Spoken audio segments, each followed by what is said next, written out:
Manifestazioni di piazza a Bologna e Catania, assemblee e sit-in in 39 città italiane, anche a Padova. I medici hanno fatto sentire il loro grido di allarme per il futuro della sanità pubblica. Le varie sigle sindacali della dirigenza medica, ospedaliera, veterinaria e sanitaria non escludono a breve uno sciopero e lanciano un monito al Ministero della Salute. Il costante disinvestire sulla sanità pubblica porterà alla distruzione del sistema con dimissioni di massa dei medici. Noi siamo molto preoccupati che questa declinazione regionale, una manifestazione regionale, nazionale, parte dal problema che siamo sottofinanziati. Noi abbiamo una percentuale di investimento del PIL, prodotto interno lordo per l'Italia, che è appena superiore a quello della Grecia, appena sopra il 6%, inferiore di punti e di miliardi per quanto riguarda Francia, Inghilterra e Germania.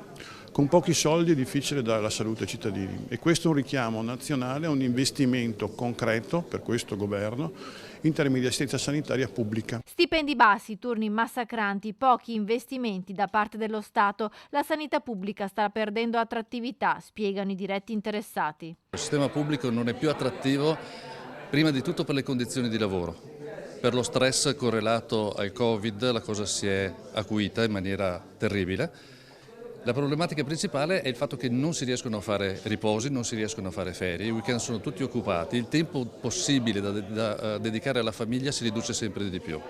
Se a questo aggiungiamo il continuo confronto economico con altre realtà che sono entrate negli ospedali negli ultimi anni, ed è impietoso perché noi guadagniamo spesso la metà di quello che viene offerto ai colleghi che vengono dall'esterno, è evidente che le persone perdono amore per il sistema sanitario pubblico e cercano di trovare un sistema per poter governare il proprio tempo. La richiesta principale è di arrestare la deriva verso la privatizzazione dei servizi sanitari, investendo sul personale per arginare le liste d'attesa e per tutelare il diritto alle cure. Un maggior finanziamento pubblico per quanto riguarda il servizio sanitario nazionale e di conseguenza anche di quello regionale, un miglior adeguamento delle strutture, migliorando la rete ospedaliera, ovviamente l'altro aspetto molto importante è l'incremento del numero dei dirigenti, sia medici e anche degli infermieri.